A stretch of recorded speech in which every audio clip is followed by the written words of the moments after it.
नमस्कार, live news में आपका स्वागत है। मंगल पांडे। जी हाँ, इस वीडियो में हम बात करने वाले हैं एक स्वतंत्रता सेनानी मंगल पांडे के बारे में। मंगल पांडे एक भारतीय स्वतंत्रता सेनानी थे जिन्होंने 1857 में भारत के प्रथम स्वाधीनता संग्राम में महत्वपूर्ण भूमिका निभाई थी। वो ईस्ट इंडिया कंपनी की 34वीं बंगाल इन्फेंट्री के सिपाही थे। तत्कालीन अंग्रेजी शासन ने उन्हें बागी करार दिया था, जबकि आम हिंदुस्तानी उन्हें आज़ादी की लड़ाई के नायक के रूप में सम्मान देता है। भारत की स्वाधीनता संग्राम में उनकी महत्वपूर्ण भूमिका को लेकर भारत सरकार द्वारा उनके सम्मान में सन 1984 में एक डाक टिकट जारी किया गया था तथा मंगल पांडे द्वारा गाय की चर्बी मिले कारतूस को मुंह से काटने से मना कर दिया था। फलस्वरूप मंगल पांडे को गिरफ्तार कर 8 अप्रैल 1857 को फांसी दे दी गई थी।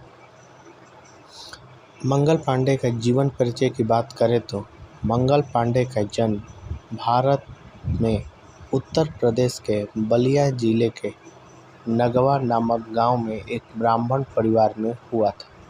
इनके पिता का नाम दिवाकर पांडे था।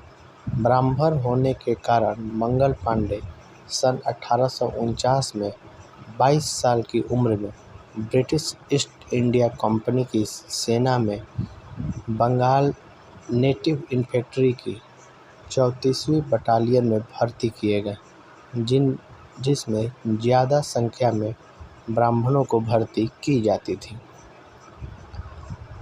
विद्रोह का प्रारंभ एक बंदूक की वजह से हुआ था। सिपाहियों को पैटर्न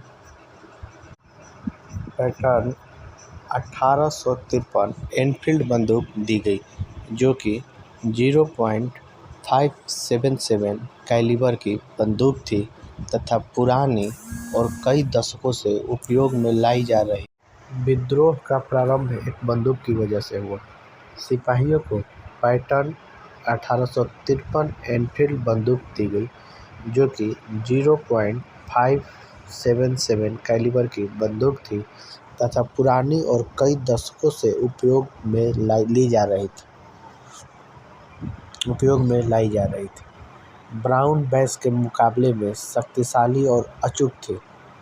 नई बंदूक में गोली दागने की आधुनिक प्रणाली फ्रिक्शन कैप का प्रयोग किया गया था, परंतु बंदूक में गोली भरने की प्रक्रिया पुरानी थी।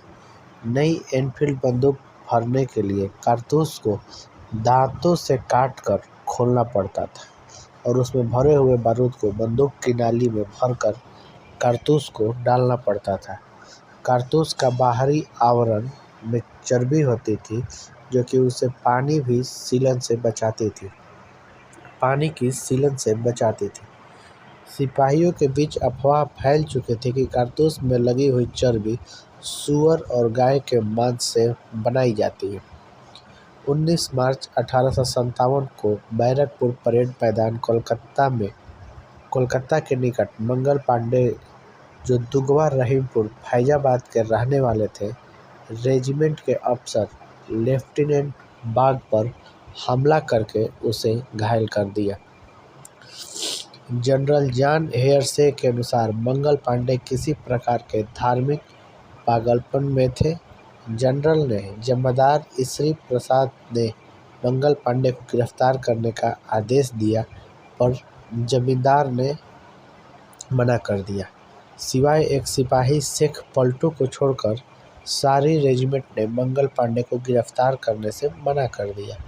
मंगल पांडे ने अपने साथियों को खुलेआम विद्रोह करने के लिए कहा, पर किसी के ना मानने पर उन्होंने अपनी बंदूक से अपनी प्राण लेने का प्रयास किया, परंतु वे इस प्रयास में केवल घायल हुए।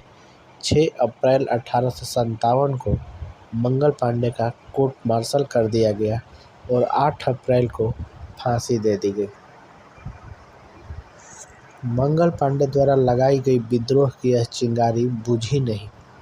एक महीने बाद ही 10 मई सन 1857 को मेरठ की छावनी में कोतवाल थन सिंह गुर्जर के नेतृत्व में बगावत हो गई और गुर्जर थन सिंह कोतवाल इसके जनक के रूप में सामने आए। यह विप्लव देखते ही देखते पूरे उत्तरी भारत में फैल गया, जिससे अंग्रेजों को स्पष्ट संदेश मिल गया कि अब भारत पर राज्य करना उतना आसान नहीं है जितना वे समझ रहे थे।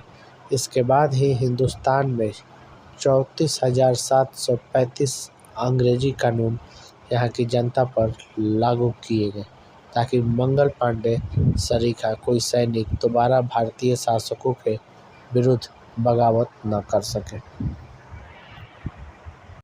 आज के लिए इतना ही। वीडियो पसंद आया तो चैनल को लाइक और सब्सक्राइब जरूर करें।